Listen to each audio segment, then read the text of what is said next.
Boa noite, irmãos e irmãs. Boa noite, irmãos e irmãs, na graça e na paz do nosso Senhor e Salvador, Jesus Cristo. Você pode se assentar. Quero agradecer a Deus, em primeiro lugar, pelo privilégio de estar aqui mais uma vez nessa cidade tão querida, que sempre me recebe tão bem, pela honra de estar nesta igreja pela primeira vez. Quero agradecer ao pastor Bruno pelo carinho do convite, a gentileza, a generosidade, a confiança. Ao Bruno, diácono, que fez os contatos comigo, irmão muito carinhoso, conheço o Bruno desde as primeiras vezes que estive em Valadares, na Igreja Presbiteriana Memorial, ministrando. E quero agradecer você que saiu da sua casa hoje, veio até aqui, não para me ouvir, não para ouvir homens, mas para ouvir o Senhor falar com você. Eu peço ao Espírito Santo que fale ao seu coração e toque a sua vida, e você não volte do mesmo modo como você veio. Que você seja transformado, transformada, restaurado, restaurada, abençoado, abençoada em nome de Jesus. Eu vou rapidamente falar um pouco do meu trabalho, especialmente com livros. Deus me deu a graça de poder publicar livros. Eu tenho 13 títulos publicados.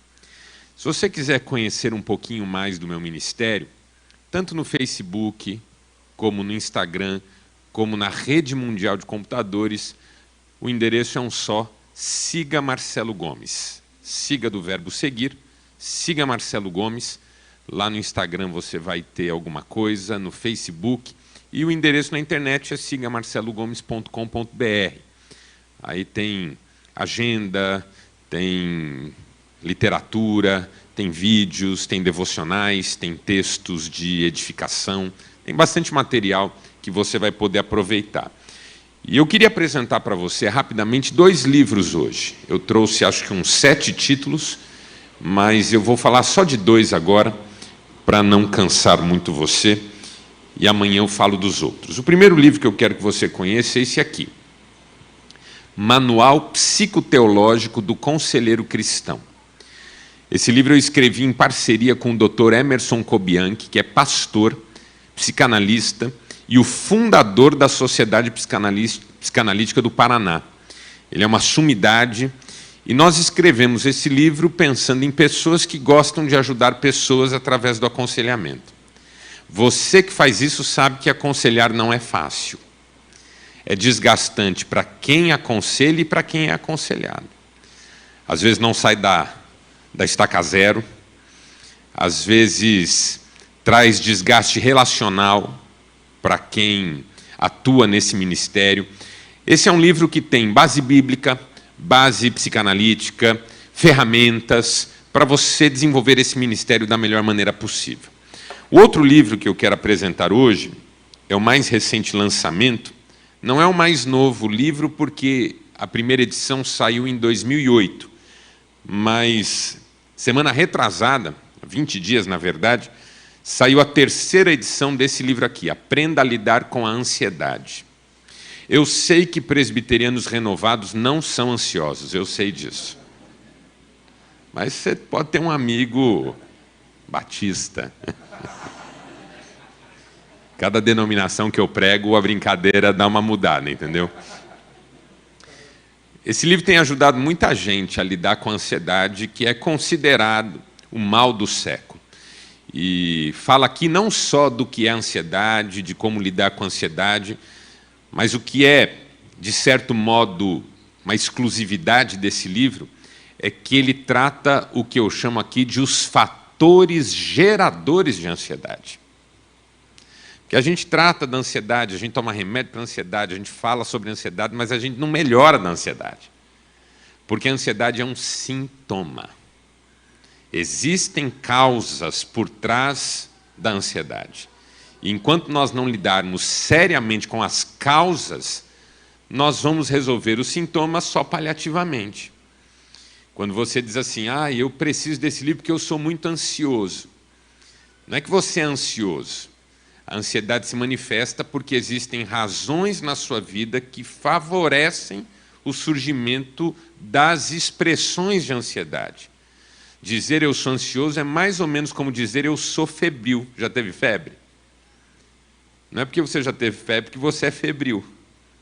A febre não é um mal em si, a febre é um sintoma. Ela mostra, revela, evidencia que há problemas no seu organismo que precisam ser tratados. É a mesma coisa com a ansiedade. Tem causas que nós precisamos enfrentar. Enquanto não enfrentarmos, não vamos conseguir tratar a ansiedade, a não ser paliativamente, como quem toma um antitérmico quando está com febre. Ajuda? Ajuda, claro que ajuda. Mas resolve definitivamente? Não. Então, esse livro, para você que precisa lidar com a ansiedade, é fundamental, tá certo? Lá atrás tem os outros livros, tem a tal da maquininha do cartão e assim por diante. Dito isso, quero convidar você a, por gentileza, abrir sua Bíblia comigo no Evangelho de João. Nós leremos o 2º capítulo a partir do 1º verso.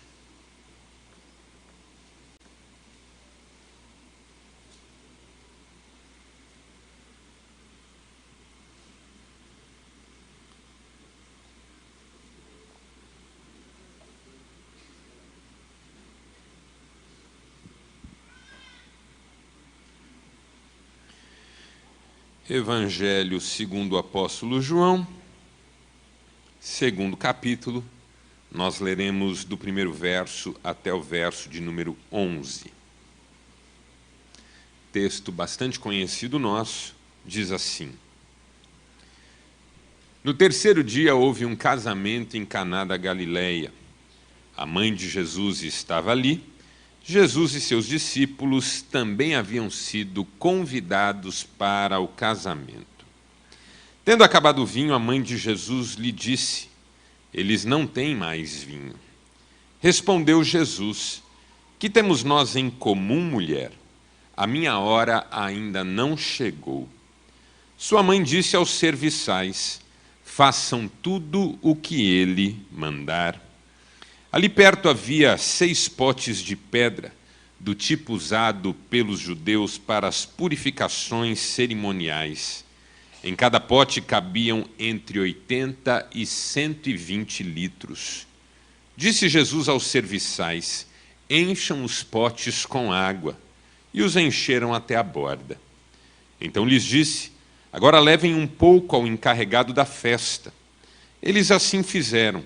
E o encarregado da festa provou a água que fora transformada em vinho, sem saber de onde este viera, embora o soubessem os serviçais que haviam tirado a água. Então chamou o noivo e disse: Todos servem primeiro o melhor vinho, e depois que os convidados já beberam bastante, o vinho inferior é servido. Mas você guardou o melhor até agora. Este sinal milagroso em Caná da Galileia foi o primeiro que Jesus realizou. Revelou assim a sua glória e os seus discípulos creram nele. Louvado seja Deus por essa palavra, e você diz? Amém. Eu sempre digo que me alegra muito participar de eventos em prol da família. Porque eu não sei se você concorda comigo, mas me parece que a igreja é a última e única instituição que ainda luta pela família. Com quem mais nós podemos contar? Com a escola? Com a universidade? Com as empresas,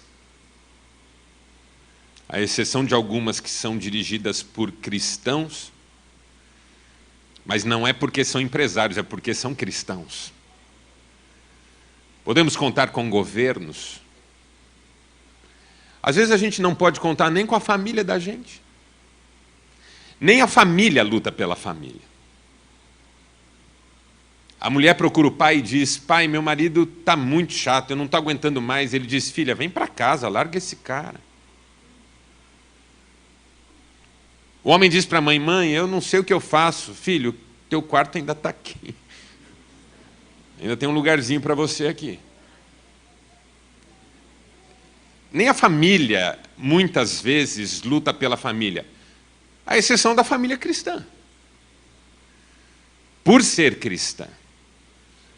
Em geral, as instituições humanas lutam contra a família.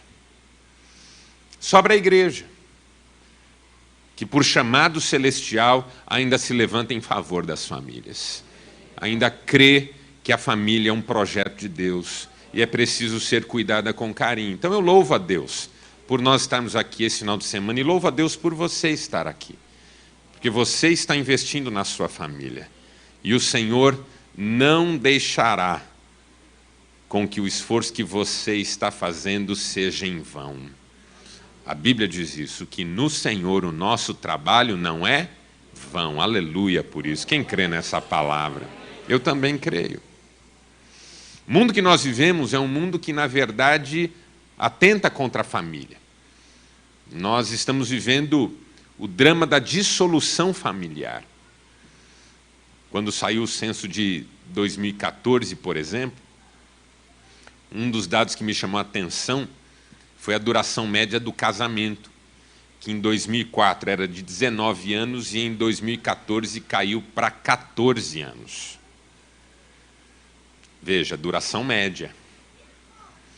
Tem casamentos que não duram nada, tem casamento que não dura um ano.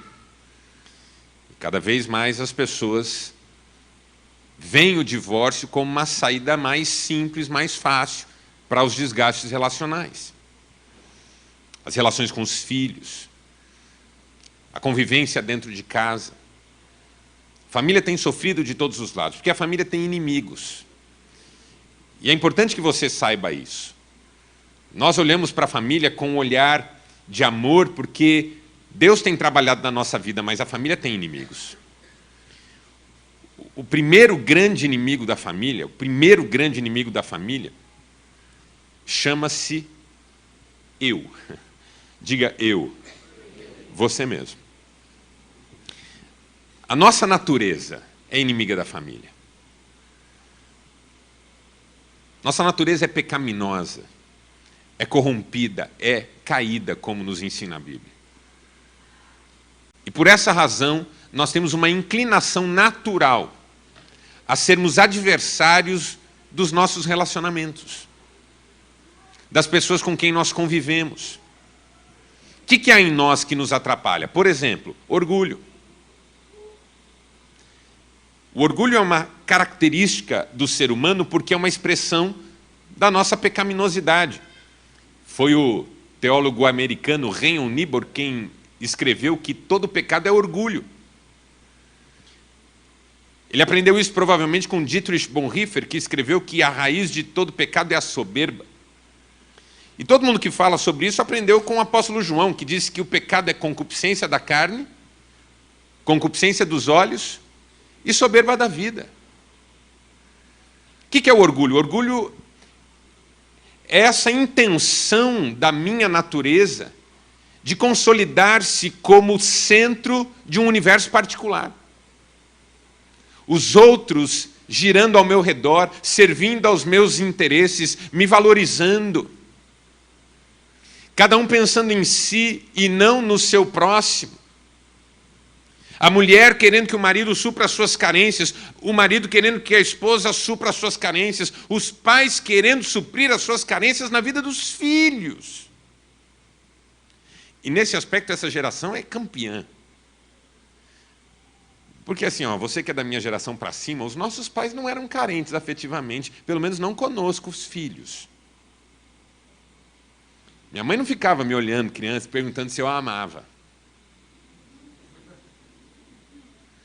E quando eu dizia, eu não gosto mais de você, ela dizia, não importa, vai tomar banho do mesmo jeito antes que essa chinela cante. E lá ia eu tomar banho, enfesado e dizendo, você não é mais minha mãe.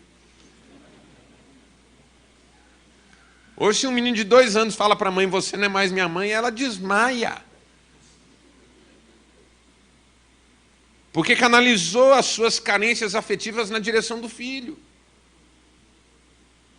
Filhos que têm carências afetivas terríveis, por causa de ausências, muitas vezes, de seus pais, e se ressentem, desenvolvem uma série de psicopatologias. O orgulho está na base dessas relações autocentradas, onde cada um demanda do outro, mas poucos são os que estão dispostos a abençoar, a servir, a ajudar, a estender a mão, a perdoar. Outra coisa, desejo. Uma das razões pelas quais eu sou inimigo da minha família é que eu tenho desejos que, como o próprio apóstolo Paulo reconheceu, me afastam dos desejos de Deus. Paulo disse assim: quando eu olho para a minha natureza, eu encontro uma outra lei que atua contra a lei de Deus. Todos nós somos seres desejantes. E o desejo precisa ser dominado. Foi o que Deus disse para Caim, logo no começo da história. O teu desejo será contra ti, a ti cumpre dominá-lo. Eu não sou fiel à minha esposa porque eu não tenho desejo. Eu sou fiel à minha esposa porque eu tomei uma decisão. O desejo tem que ser vencido todos os dias. Quando um homem me diz, pastor, eu não tenho desejo por mulher nenhuma, eu falo, irmão, vai se tratar.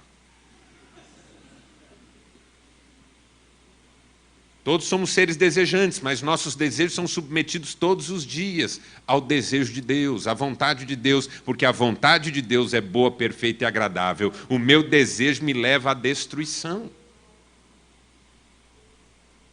Outra coisa, ansiedade. A ansiedade faz com que eu seja inimigo da minha família. Por quê? Porque a ansiedade me torna instável emocionalmente.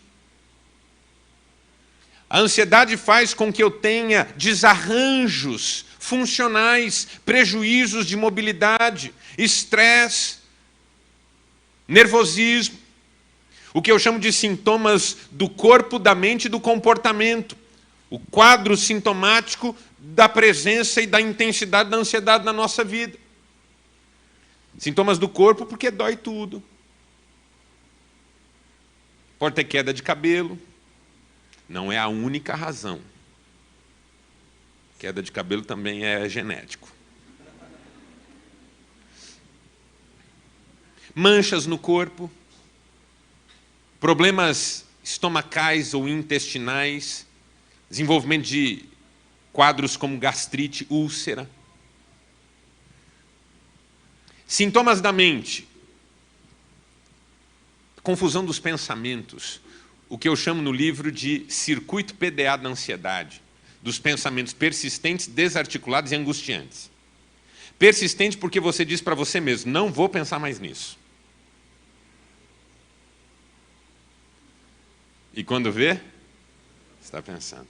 Machado de Assis tem uma frase deliciosa que ele diz que alguns pensamentos são da família das moscas teimosas, por mais que nós os espantemos, eles tornam e pousam. Mosca de churrasco, sabe? Você fala para si mesmo, eu não vou pensar mais nisso, e pensa. Aí vai dormir, a cabeça não desliga. E uma vez um sujeito que conversava comigo disse assim, pastor, eu vou deitar 11 horas, porque eu tenho que acordar 5 horas da manhã. E aí eu digo para mim mesmo, hoje você não vai ficar pensando nas coisas, você vai dormir. Da meia-noite eu estou pensando. Mas eu olho no relógio e falo, se eu dormir agora, eu ainda durmo 5 horas. Mas não durmo. Quando dá 1 hora da manhã, eu falo, meu Deus, se eu dormir agora, eu durmo pelo menos 4 horas. E você já sabe como essa história termina. Pensamentos persistentes. Que ao mesmo tempo são desarticulados. Por quê? Porque eles não se conectam. Você pensa de tudo um pouco e nada faz sentido de fato. É como o sujeito que tem medo de ser mandado embora. O que eu vou fazer se eu for mandado embora? O que eu faço? Acho que eu vou abrir um negócio próprio. mas eu não tenho capital, como é que eu vou fazer? Se eu começar com dívida vai ser complicado. Só se eu falar com meu sogro, que ele tem um dinheiro lá guardado, para ele me emprestar. Mas aí se ele me emprestar e eu não conseguir pagar, vou ter um problema com a família. Eu tenho um amigo que está querendo montar um negócio, eu podia entrar junto com ele. Ou eu poderia comprar um terreninho, construir uma casa, tentar vender e ir administrando isso. Ou vou fazer um investimento e deixo o dinheiro lá e eu vou tentar arrumar um outro emprego. Vou falar com fulano que ele tem uma empresa, talvez ele me dê um emprego. Oh, meu Deus, mas se eu não arrumar nada, aí como é que eu vou fazer? Você percebe que você pensou várias coisas e nenhuma fez sentido e nenhuma está ligada com a outra. Eu uso o exemplo de uma mulher. Essa mulher não existe, eu inventei essa mulher, ok? Pensa numa mulher fictícia que para na frente do guarda-roupa, pega uma roupa, põe, não gosta, tira. Essa mulher fictícia pega outra roupa, põe, olha, não gosta, tira. Pega outra, põe, não gosta, tira. Pega outra, põe, não gosta, tira. Veja, ela está se vestindo, mas depois de 40 minutos ela continua sem roupa. É o que acontece na cabeça da gente. A gente está pensando, mas depois de 1 hora pensando, a gente não pensou nada. E aí vem o quadro dos pensamentos angustiantes, porque de persistentes e desarticulados, eles se tornam angustiantes. O sujeito tem medo de ser mandado embora, ele começa a pensar, meu Deus, como é que eu vou fazer para pagar o carro? Não vou conseguir pagar o carro. Vou ter que devolver o carro. Meu pai, vou perder tanto dinheiro com esse carro. Por que eu fui comprar esse carro? Não vou conseguir pagar o plano de saúde. Vamos ficar sem plano de saúde. Ai, meu Deus, e se essa dor que eu sinto for um câncer? Ai, agora eu estou perdido. Sem plano de saúde e com câncer. Assim, em tese não tem nada acontecendo, mas na cabeça da pessoa tudo já aconteceu. Como é que ficam os relacionamentos? A flor da pele, tensos. A ansiedade prejudica. A minha ansiedade é inimiga da minha família, porque coloca quente em todo mundo. A pessoa ansiosa em casa, ela se ressente das outras, porque as outras não acompanham as suas preocupações. Acusa aos demais de não ajudarem em nada. Se ressente. Ou seja, eu sou um inimigo da minha família porque a minha natureza pecaminosa não me inclina à aproximação, mas ao afastamento. Segundo inimigo da família. Segundo inimigo da família é o mais óbvio de todos, é o diabo. O diabo é o inimigo da família. O diabo é o inimigo da família não só porque ele é o inimigo de tudo e de todos, mas porque a família o incomoda mais do que tudo e todos. E eu vou tentar explicar isso para você. Tem uma coisa que o diabo sabe sobre a família que a gente nem sempre leva em consideração. A razão pela qual a família foi criada. Porque uma coisa que a gente não se pergunta é por que Deus criou a família? Por que Deus quis que nós vivêssemos em família? A resposta está no Gênesis, e você já leu Gênesis. Porque todo crente já leu Gênesis. Porque todo crente já decidiu ler a Bíblia inteira e começou por Gênesis, parou em Levítico. Mas Gênesis está lido. Várias vezes até, né?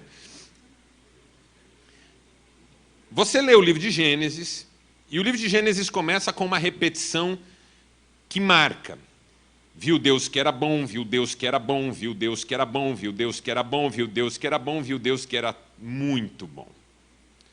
Quando vem o capítulo 2, verso 18, está escrito, e disse Deus, não é bom. E o que não era bom? Que o homem estivesse só. É uma avaliação que Deus faz da sua criação. Tudo era bom, mas houve um momento em que Deus olhou e havia algo que não estava bom. O que é que não estava bom? Que o homem estivesse só. Por que isso não era bom? O homem estava reclamando? O homem estava fazendo algum tipo de exigência ou reivindicação? Tanto o homem não estava pedindo nada que quando a casa caiu, ele tentou deixar isso claro. Você comeu do fruto que não era para comer?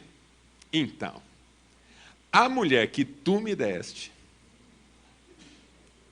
Essa me fez pecar. Senhor, eu estava aqui de boas no paraíso. E o Senhor inventou esse negócio aí. Olha aí o que aconteceu. Aí o Senhor pergunta para a mulher, é verdade isso? Ela fala, não, a serpente. Você nota que num mundo que só tinha 2 pessoas, já tem 4 culpados? O homem tenta livrar-se da culpa. E sugere que a culpa chega a ser até de Deus, que foi quem decidiu criar a mulher. O que o homem está dizendo? A ideia não foi minha, foi sua. Porque é verdade, foi Deus quem capitaneou o projeto inteiro, desde a sua concepção até a sua execução. Foi ele quem disse, não é bom que o homem esteja só. E por que ele disse isso? Por causa do capítulo 1 novamente. Versos 26 e 27. Disse Deus, façamos, diga façamos. Ele disse, façamos o homem à nossa imagem e conforme a nossa semelhança. Você está percebendo a conjugação dos verbos? Você está percebendo de que pessoa estamos falando? Estamos falando da segunda pessoa, da primeira pessoa do plural. Façamos o homem à nossa imagem, conforme a nossa semelhança. O que a gente sabe sobre Deus? Que Deus não é um Deus solitário, individualizado. Ele é em si mesmo uma família. O Novo Testamento nos revela isso de forma linda. Ele é Pai, Filho e Espírito Santo. É um Deus que em si mesmo é uma família. Se ele cria para que o ser humano seja a sua imagem e sua semelhança, esse ser humano precisa ser o quê? Você percebe?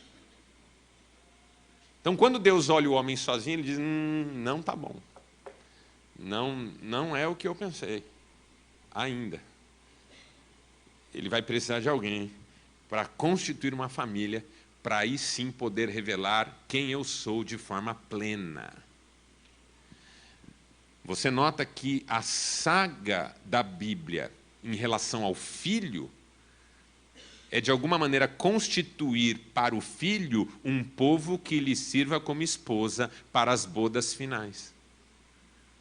O Deus que é família, seguindo no projeto de constituir-se em família, agora com todos nós fazendo parte dessa família maravilhosa. Então, quando Deus criou a família, e preste muita atenção, porque isso tem a ver com a sua família, Ele criou a família para a sua própria glória. Deus não criou a família para atender demanda humana. Deus criou a família para a sua glória. A sua família não é sua, não pertence a você, você não tem o direito de fazer dela o que quiser. A sua família pertence a Deus. E o diabo sabe disso. Então não é sem razão que ele ataca a família, muitas vezes com muito mais armas do que ele usa para atacar o indivíduo solitário que está lá naufragando em seus próprios dramas existenciais. As armas que o inimigo usa para destruir um pai de família, um homem íntegro, honrado, para destruir uma mulher de família, uma mulher sábia que tem edificado a sua casa, são as mais variadas. E como diz o apóstolo Paulo, nós não podemos ignorar os seus ardis. Mas há um último inimigo na família, ou da família. E o último inimigo da família é o mundo, diga mundo. O mundo é o inimigo da família. Que mundo? O mundo como sistema. Porque você sabe que a Bíblia usa a palavra mundo em 3 sentidos, certo? O mundo como planeta, criação de Deus, esse lugar onde nós vivemos. O salmista diz, do Senhor é a terra e a sua plenitude, o mundo e todos os que nele habitam. O segundo sentido da palavra mundo é o mundo como a totalidade das pessoas, como quando a gente diz assim, todo mundo. Onde é que a Bíblia usa esse sentido? João 3,16. Porque Deus amou o mundo, de tal maneira que deu o seu Filho. Que mundo é esse? a totalidade das pessoas. Deus amou todos nós. Deus amou o mundo.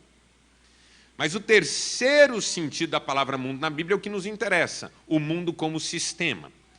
É o mundo que Jesus disse no Evangelho de João, jaz no maligno. É a ideia de mundo que levou Tiago a escrever que a amizade com o mundo é o quê? Inimizade contra Deus. Esse mundo como sistema é inimigo da família. Por várias razões. Por exemplo, numa sociedade de consumo, o mundo é inimigo da família porque já descobriu que a família consome menos do que um indivíduo. Sabia disso? Ah, pastor, uma família de 5 consome menos que um indivíduo? Deixa eu apresentar para você um tipo de lógica. Você está lá na sua casa com a sua família. Quantas geladeiras vocês têm? Quantos jogos de sofá? Quantos fogões? Quantos micro-ondas? Quantos sinais de internet ou TV a cabo vocês têm na sua casa? Em geral, 1. Agora imagine que a sua casa desmorone e cada um vá para um lado. Cada um terá que providenciar para si aquilo que antes a família compartilhava. Então, vou dar um exemplo que eu confesso que me chocou, porque eu tentei ajudar uma família uma vez, um casal que estava em vias de separação, muitas feridas, muitas brigas, e no final nem consegui, porque eles estavam muito duros e acabaram se separando. E como eles tinham algumas posses, alguns recursos, ele decidiu sair de casa, alugou um apartamento e foi até um desses magazines que vendem de tudo para fazer uma compra. Comprou lá um sofá, comprou lá um rack, comprou uma televisão, comprou um fogão, uma geladeira. Fez uma compra razoavelmente grande. E foi atendido por uma moça que era membro da igreja que eu pastoreava. Ele fez a compra, ela fez a venda, passaram-se alguns dias, nós tivemos um culto na igreja e eu perguntei se alguém gostaria de dar um testemunho, e essa moça levantou a mão. E foi lá na frente e disse assim: irmãos, era o último dia do mês, eu não tinha batido minha meta. Eu estava desesperado, eu levantei pela manhã, clamei ao Senhor, falei: Senhor, manda um servo teu para comprar comigo. E meus irmãos, naquele dia à tarde, o Senhor mandou um servo dele, ele fez uma compra comigo enorme, eu bati a meta, eu extrapolei a meta, eu fui premiada, todo mundo, glória a Deus, e eu assim, ó. Aquilo era surreal para mim, por quê? Porque assim, ó, veja, eu não tinha dúvida que aquela moça estava grata. Eu não tinha dúvida que aquela moça tinha crido de fato. Eu não tinha dúvida que ela necessitava daquela bênção. Mas eu também não tinha dúvida que ela só bateu a meta porque uma família desmoronou. Isso é louco no mundo que a gente vive, que se a sua casa cair, alguém vai comemorar.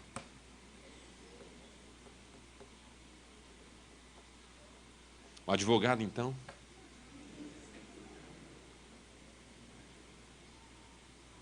Você percebe isso? Aí não é sem razão pela qual no mundo não há nada que favoreça a família, só coisas que atrapalham.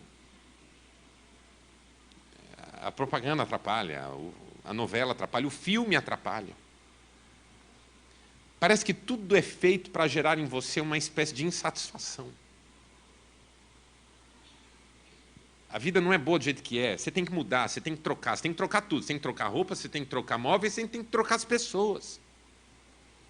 Essa pessoa que está do seu lado não é a melhor para você. Deve ter alguém por aí muito melhor, você precisa achar. E às vezes é duro mesmo, porque às vezes não está fácil para nós também, né? Eu fico pensando, às vezes você está assistindo um filme, pensa um filme assim, com aquele casal bonito, aquele par bacana, assim.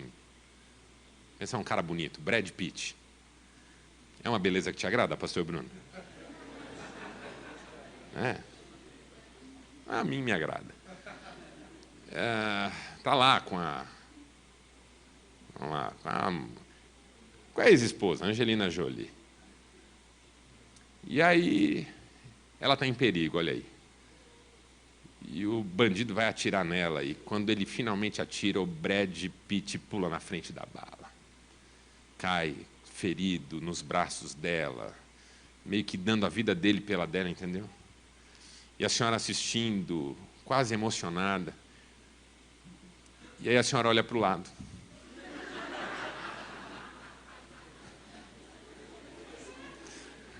Aí vamos imaginar que do lado da senhora tem um boi.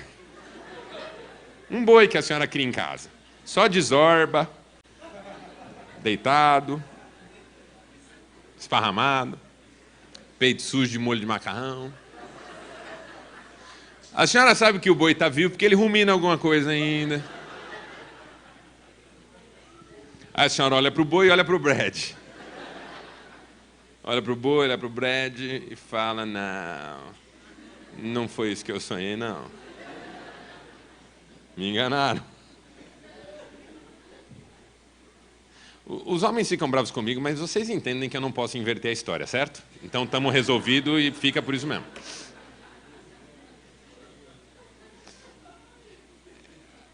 É brincadeira, mas no fundo você já sentiu isso. Essa sensação de quem se vê diante do objeto do desejo e ele está mais distante do que perto da realidade. É o que o mundo faz com a gente. Para quê? Para nos gerar insatisfação. A Bíblia o tempo todo nos ensina a sermos gratos, contentes, satisfeitos, alegres. Mas o mundo o tempo todo nos diz, não, você não tem o que merece, você não tem o que precisa, você não tem o que faria de você uma pessoa melhor, a pessoa que está do seu lado não serve para você, a sua família não é boa o suficiente. Então, ao invés da gratidão, nós temos um coração murmurador. Mas não se iluda, isso é proposital, isso é para fazer você infeliz, porque gente infeliz queima o cartão de crédito sem dó.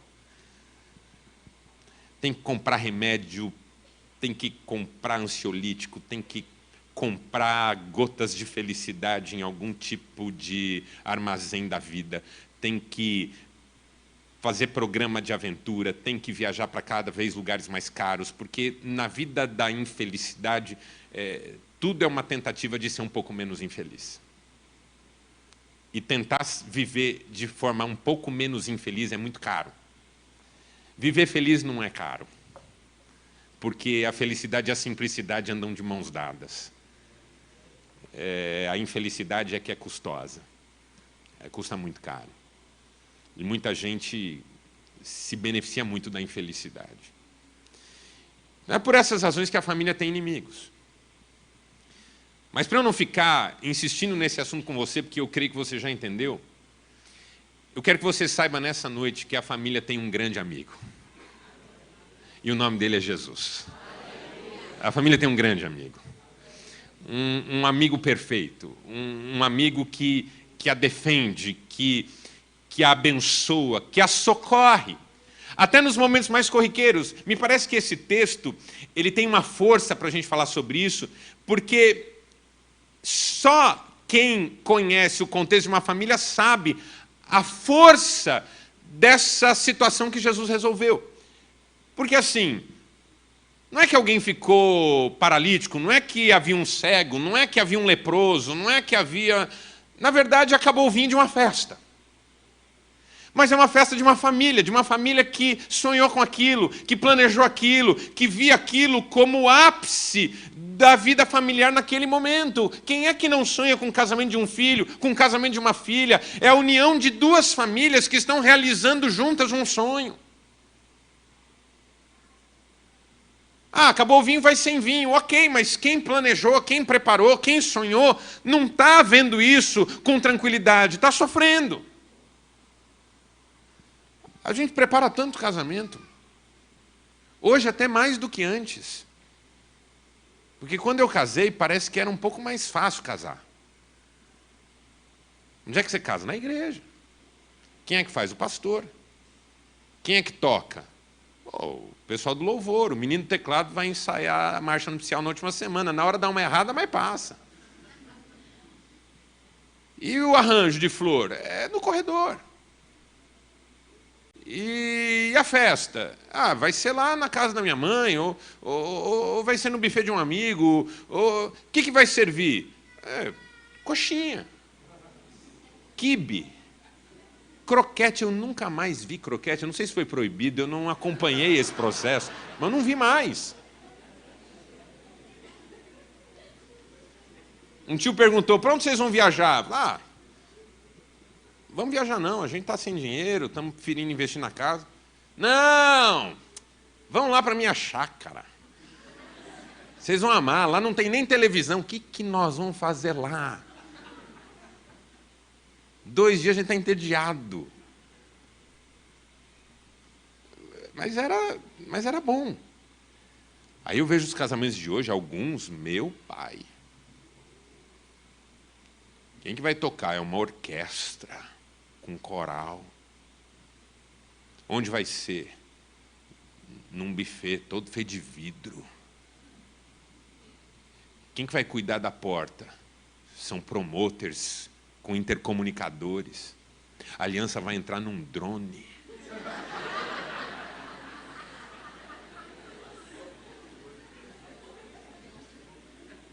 E a festa? A festa vai ter camarão.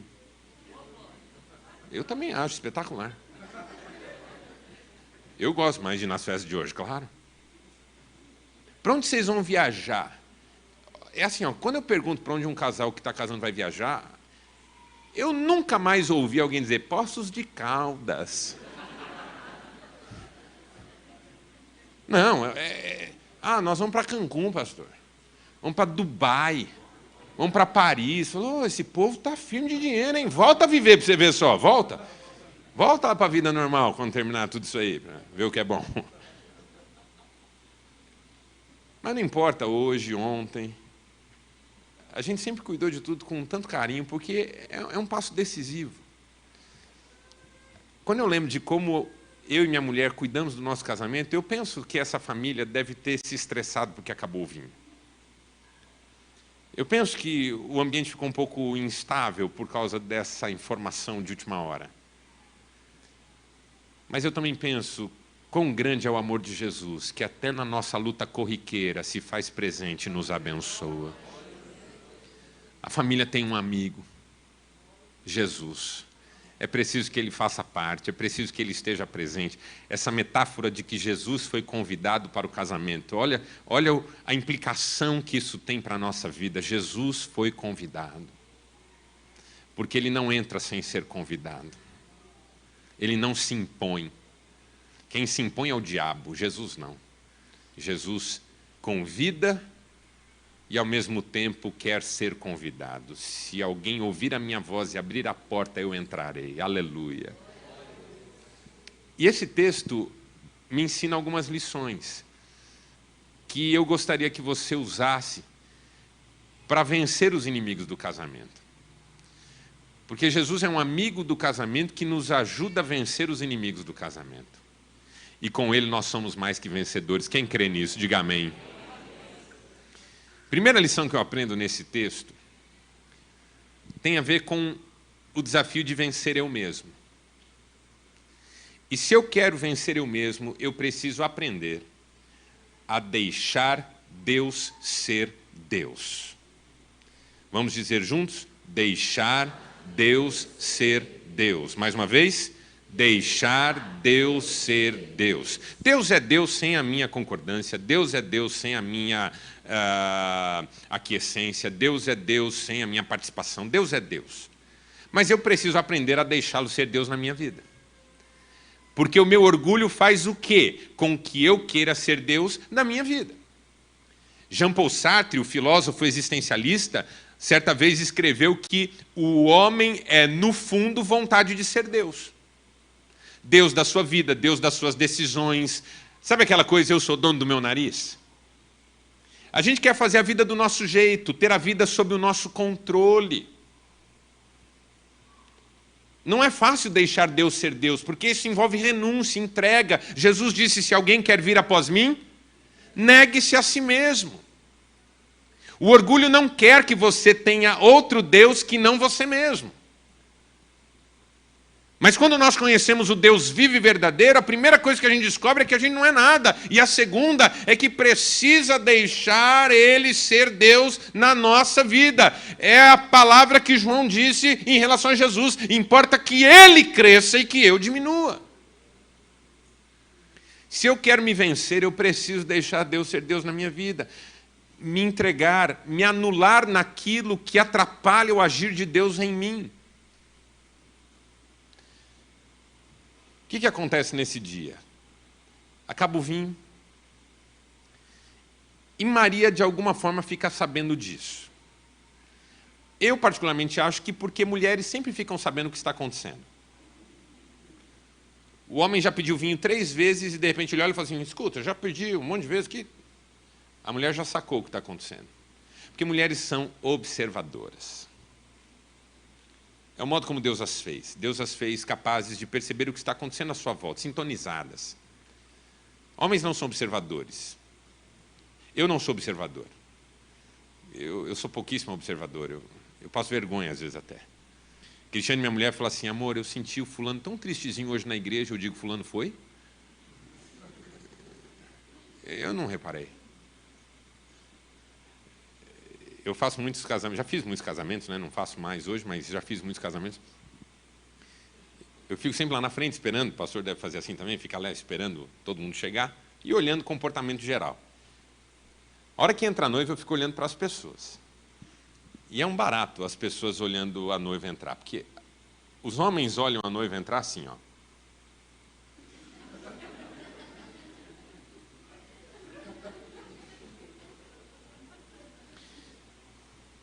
Já as mulheres olham assim, ó.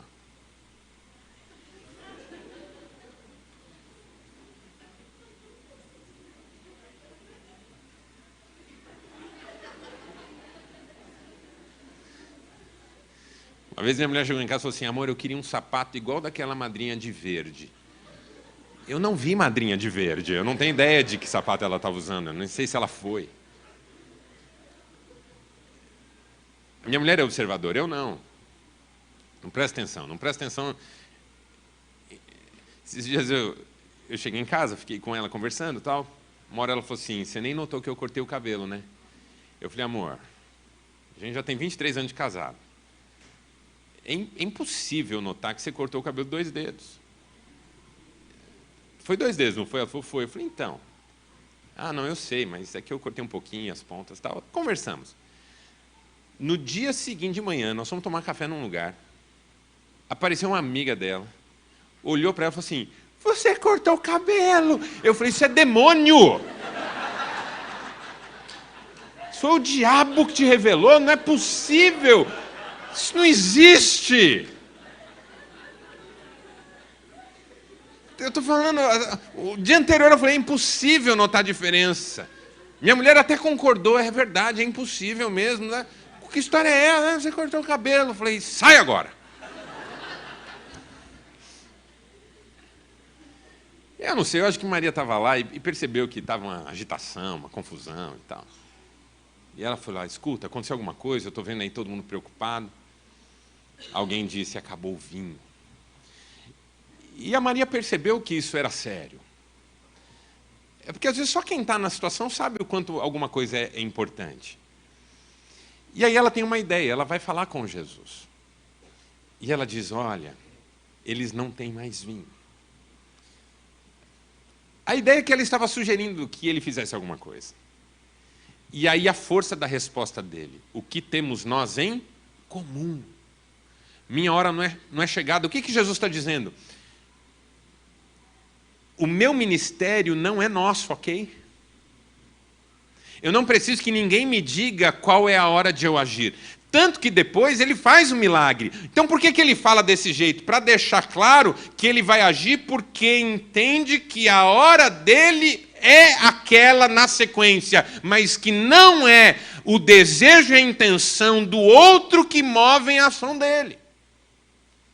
Por que é importante entender isso? Porque nós somos como a mãe de Jesus aqui no texto. Nós queremos também sugerir a Deus que faça conforme nós achamos que Ele tem que fazer.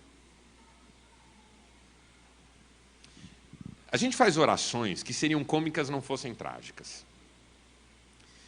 Do tipo, Senhor, se o Senhor me abrir essa porta de emprego nessa firma, nesse cargo, com esse salário, eu resolvo minhas contas, posso mudar meu filho na escola para ele ter uma educação melhor, o meu dízimo vai ser melhor, vou dar oferta missionária. Eu fico imaginando Deus olhando e falando assim, rapaz, que ideia boa. Olha, não tinha pensado nisso não. Resolve tudo mesmo. Porque qual que é o nosso desejo? Que Deus faça conforme nós queremos. Por que a gente ora pouco? Vamos ser sinceros, assim, esses dias falando sobre oração, eu perguntei para a igreja, por que a gente, tendo experiência de milagre na nossa história, ora tão pouco? Uma vez que eu orei e recebi um milagre, eu não devia me tornar um campeão de oração? Mas por que eu não me torno? Dentre outras razões, falei sobre muitas razões, mas uma das razões que eu falei é porque orar é entregar o controle nas mãos de Deus. E isso, independentemente de quantos milagres nós já recebemos, continua sendo muito difícil. Eu não me torno um campeão de oração, porque quanto mais eu oro, mais Deus assume o controle. E eu gosto que a vida seja do meu jeito. Deixar Deus ser Deus não é fácil. Entregar, confiar e fazer o que Maria aprendeu e nos ensina naquele dia. A sair de cena. Porque deixar Deus ser Deus não é apenas levar as questões para Deus, mas é, mediante a convicção de que é Deus quem está no controle, saber sair de cena. Não tentar ajudar Deus com o próprio jeito, com as próprias iniciativas. Não, já orei, mas como Deus não fez nada ainda, eu vou fazer um negocinho, mas não é que não vai atrapalhar, é porque eu não sei. E a gente, na ansiedade, acaba colocando, como diziam os nossos avós, os carros na frente dos bois. Você já tentou resolver um problema que, mediante a sua solução, ficou pior do que estava? Deixar Deus ser Deus não é fácil. Você ora para o seu marido se converter, mas você não espera ele se converter, você fica lá todo dia perturbando a vida dele. Você ora para a sua esposa mudar a opinião dela, mas você não deixa Deus trabalhar, você fica gritando, brigando com ela, às vezes até fica agressivo. Deixar Deus ser Deus é colocar as coisas em oração e saber sair de cena nos momentos oportunos. Não é fácil, precisa de sabedoria, discernimento e muita fé. Mas hoje eu quero aprender a deixar Deus ser Deus na minha vida. Hoje eu quero entregar o que está me incomodando e dizer, Senhor, as rédeas nas minhas mãos são uma tragédia, um desastre total. Nas tuas mãos, bênção e paz. Quem diz amém para isso? Segunda lição que eu aprendo. É uma lição para vencer o diabo. A primeira lição, deixar Deus ser Deus, é uma lição para eu vencer a mim mesmo. A segunda lição para vencer o diabo é aprender a obedecer em tudo. Diga, obedecer em tudo. Mais uma vez. Porque essa é a receita para vencer o diabo. O que é que o apóstolo Tiago nos ensinou? Sujeitai-vos, pois, a resistir ao, e ele... Você percebeu qual que é o passo a passo desse processo? Sujeitar-se a Deus, resistir ao diabo. É assim, ó, com todo respeito, eu não vou entrar nesse mérito, eu só quero levar você a uma reflexão. Em como a igreja evangélica, nos últimos anos, tem se especializado a tentar afugentar o diabo sem passar pelo caminho da obediência. Esse é o grande sonho de consumo nosso. O sonho de consumo nosso é vencer o diabo sem precisar obedecer a Deus. Então a gente desenvolve orações, a gente desenvolve cultos, a gente desenvolve receitas, a gente desenvolve campanhas, tudo para vencer o diabo. Mas nada disso toca na questão fundamental que a Bíblia sempre tocou, a questão da obediência. Quem obedece é abençoado, quem obedece é dirigido, quem obedece vê milagre, quem obedece, o diabo não tem brecha para entrar. Mas a gente não fala sobre obediência como caminho de vitória sobre o diabo. A gente quer uma vitória que não passe pela obediência. Porque obedecer é difícil. Então assim, pastor, vai lá em casa para orar, para o diabo não agir. Tudo bem, eu vou lá na sua casa, eu oro para o diabo não agir, mas é uma oração meio assim. Eu não sei como é que está o seu computador, eu não sei como é que estão suas contas, eu não sei como é que está a sua vida nos bastidores. Então eu oro, mas se tiver pecado, você entende o que eu estou falando? Do que o diabo se alimenta? De rebeldia, de insubmissão a Deus. Ah, mas eu já vi gente que é obediente a Deus e que sofreu na mão do inimigo. Sofreu na mão do inimigo? Até onde eu sei, todo mundo que andou com Deus e o inimigo tentou, Deus transformou isso em vitória, bênção, prosperidade e ainda mais vitória. Então assim, só tem um caminho de vitória contra o diabo, é o caminho da obediência. Sujeitai-vos a Deus, resistir ao diabo e ele fugirá. A gente quer resistir ao diabo sem sujeitar. Com quem que eu aprendo essa lição no texto? Com os serviçais, porque Maria, antes de sair de cena, passa pelos serviçais e diz assim, ó, façam tudo o que ele mandar. Está aqui um segredo de vitória na vida. Você quer ser bem-sucedido, abençoado, ver milagre? Você quer viver uma vida plena na presença de Deus? Faça tudo que ele mandar. Obedeça. Não é uma questão de mérito, mas é uma questão de deixá-lo conduzir a nossa história. Porque Deus não nos manda obedecer para estabelecer uma relação de mérito com a gente. Ele nos manda obedecer como um pai manda o filho obedecer. Não é o pai que tem interesse na obediência do filho, é o filho que é abençoado se obedecer. Quando você diz para um filho, não põe a mão aí, não vá ali, você não está dizendo assim, vamos ver quem manda. Você está protegendo seu filho. Se ele ouvir você, se ele obedecer você, ele vai ser poupado de muitos sofrimentos. Sim ou não? Agora é fácil para um filho obedecer o pai? Claro que não. Foi fácil para aqueles serviçais obedecerem Jesus?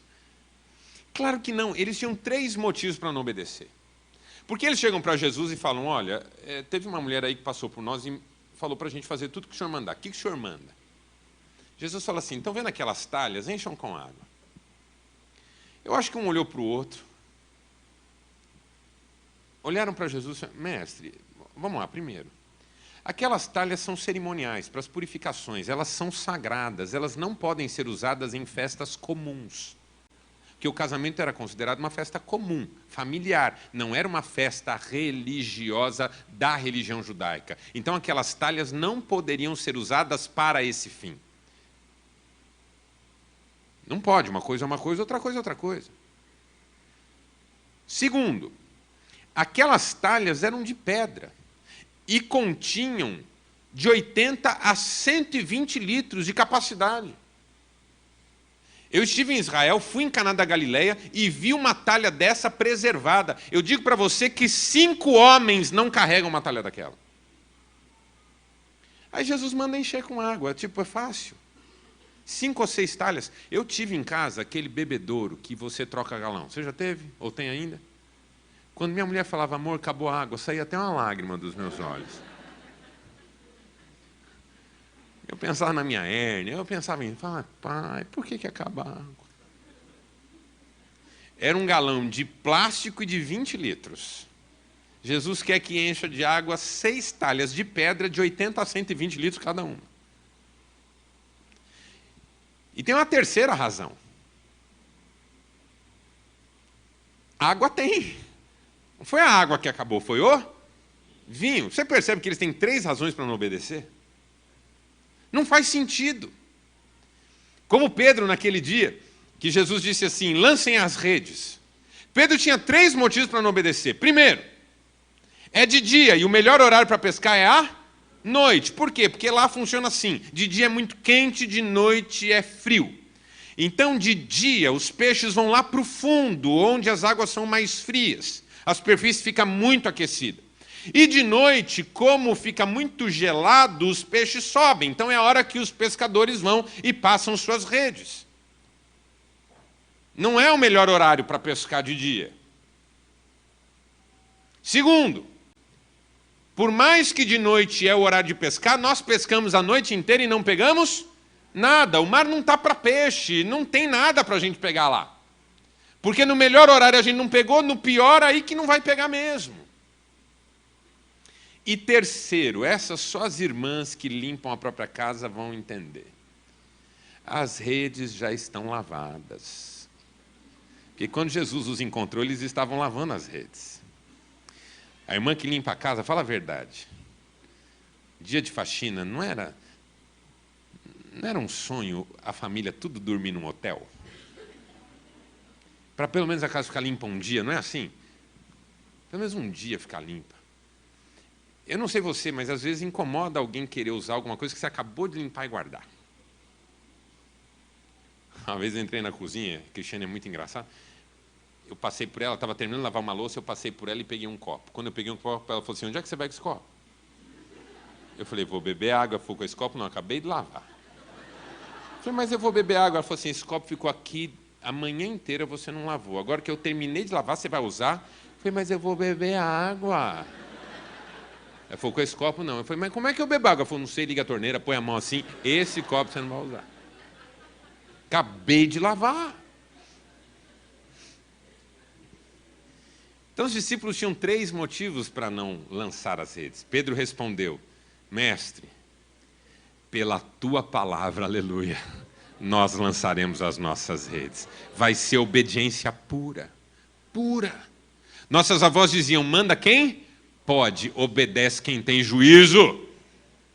A mesma coisa aqui, os serviçais não entenderam, mas não importa, a compreensão pode esperar, a obediência não pode. Ainda que você não entenda, obedeça. A Bíblia manda você falar a verdade sempre. Ah, mas será? Fale. A Bíblia manda perdoar, mas eu não... Perdoe. A Bíblia manda contribuir. Ah, mas eu estava olhando aqui. Contribua.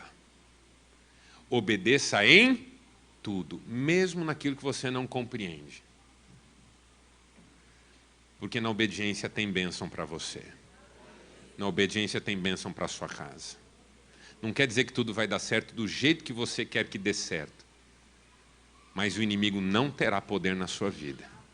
E o Senhor fará grandes milagres na sua trajetória. Quem crê nisso? E a terceira lição que eu aprendo é a lição para vencer o mundo. Porque se o mundo é inimigo da família, o mundo tem uma lógica para atacar a família. E esse texto nos ensina a viver a partir de uma outra lógica. Porque esse texto me ensina a esperar sempre o melhor. Vamos dizer juntos? Esperar sempre o melhor.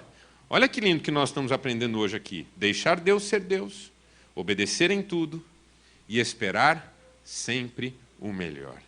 E com quem a gente aprende isso no texto? Com o mestre de cerimônia, que não está sabendo nada do que está acontecendo. Aí, de repente, os serviçais chegam para ele com um pouco do vinho, que antes era água.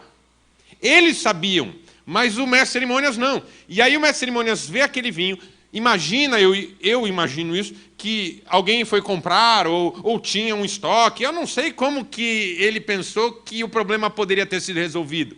Mas ele prova, porque é a função dele, provar. Ver se não está estragado. E aí quando ele prova, ele diz uma sentença que eu quero que você entenda nessa noite. Ele diz assim, ó, todo mundo, olha a palavra mundo aí, todo mundo serve primeiro o melhor vinho. E depois que os convidados já beberam bastante, um vinho inferior é servido. Mas, e aleluia por esse mas, você guardou o melhor até agora. O que aquele homem estava dizendo? O mundo tem uma regra. O mundo tem um jeito de ser. O mundo sugere que todo mundo viva de acordo com o que ele propõe. Todo mundo serve primeiro o melhor vinho. Todo mundo é feliz no começo do casamento. Todo mundo, a princípio, se dá bem. Todo mundo, no começo da vida familiar, tem expectativas positivas. Todo mundo sabe o que é certo e até faz isso num primeiro momento. Todo mundo serve o melhor vinho no começo. Irmão, não precisa ser crente para ser bem casado no primeiro ano. Precisa ser muito endemoniado para ser infeliz no primeiro ano. Porque assim, um casal que acabou de casar, casou por vontade própria, a não ser que tivesse alguém armado e ameaçando, casou por vontade própria, casou em condições idealizadas, planejou, sonhou, são novos, são bonitos, estão cheios de vigor. Não precisa ser crente para começar bem. Empresa é a mesma coisa. Todo sócio começa bem na empresa, porque está motivado, está cheio de planos, está cheio de bom desejo, tem um monte de inspiração. É com o tempo que a vida vai degringolando. Então o que esse mestre de cerimônias está dizendo é verdadeiro. No mundo, todo mundo começa bem. É com o tempo que vai ficando ruim. Todo mundo tem um vinho bom de saída, mas à medida em que a festa vai correndo, um vinho inferior vai sendo trazido. Todo mundo começa bem na fé, na igreja, motivado, vindo em todos os cultos, contribuindo, participando de reunião de oração. É com 20 anos de fé que você não pode nem mais participar de culto comprido. Todo mundo no começo tem o melhor para oferecer, mas com o tempo vai oferecendo o pior. É isso que esse mestre de cerimônia está dizendo. Essa é a regra do mundo. No mundo você começa bem e termina mal. Só que no reino de Deus é diferente. Tem um mas aqui. No mundo as coisas são assim, mas entre nós não. Aleluia. Entre nós vai ficando cada vez melhor, porque Deus faz infinitamente mais do que tudo que pedimos ou pensamos. Todo mundo é feliz no começo e depois vai se afastando, esfriando, mas casamento vivido na presença de Deus vai ficando cada vez melhor. E um dia a gente olha e fala, meu Deus, eu sou mais feliz hoje do que era ontem. Aleluia, glória a Deus por isso. Você não faz ideia do que Deus ainda tem preparado para você. Você não faz ideia. Esperar o melhor significa que eu confio no Senhor. E sei que tem um vinho novo aí. Tem um vinho novo aí. Tem um vinho novo para o meu matrimônio. Tem um vinho novo para a minha relação com os meus filhos. Tem um vinho novo para a minha relação com os meus irmãos. Tem um vinho novo. Ah, mas esse vinho eu nunca vi. É porque agora ele é água só. Você procura e não acha. Por quê? Porque você não sabe ainda que a água é que vai virar vinho. O mestre de cerimônias, enquanto procurava vinho, viu a água várias vezes. A água todo mundo viu. Ninguém deu falta da água. Mas ninguém imaginou que a água viraria vinho. Você olha para o seu casamento e não vê nada. Você vê água. Isso aqui já acabou já. Deus olha e fala, vai dar um vinhaço. Você vai amar o vinho que eu vou fazer com essa água. É melhor do que tudo que já experimentou na sua vida. Eu quero que você saia daqui nessa noite crendo que você nunca foi tão feliz quanto ainda será. Porque Deus é poderoso para fazer infinitamente mais. Feche seus olhos, eu quero orar com você.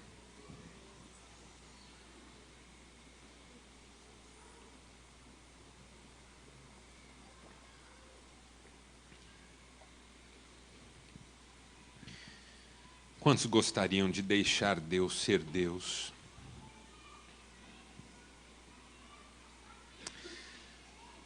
Quantos gostariam de obedecer em tudo? Quantos gostariam de esperar o melhor de Deus nessa noite? Eu quero orar com você que precisa recorrer ao amigo Jesus para socorrer a sua casa, para socorrer a sua vida, para socorrer os seus relacionamentos, para socorrer você em meio às ausências, às faltas, às carências, aos esgotamentos da vida comum. Se esse é o seu desejo nessa noite, e você quer sair daqui crendo que Deus tem um vinho novo para você,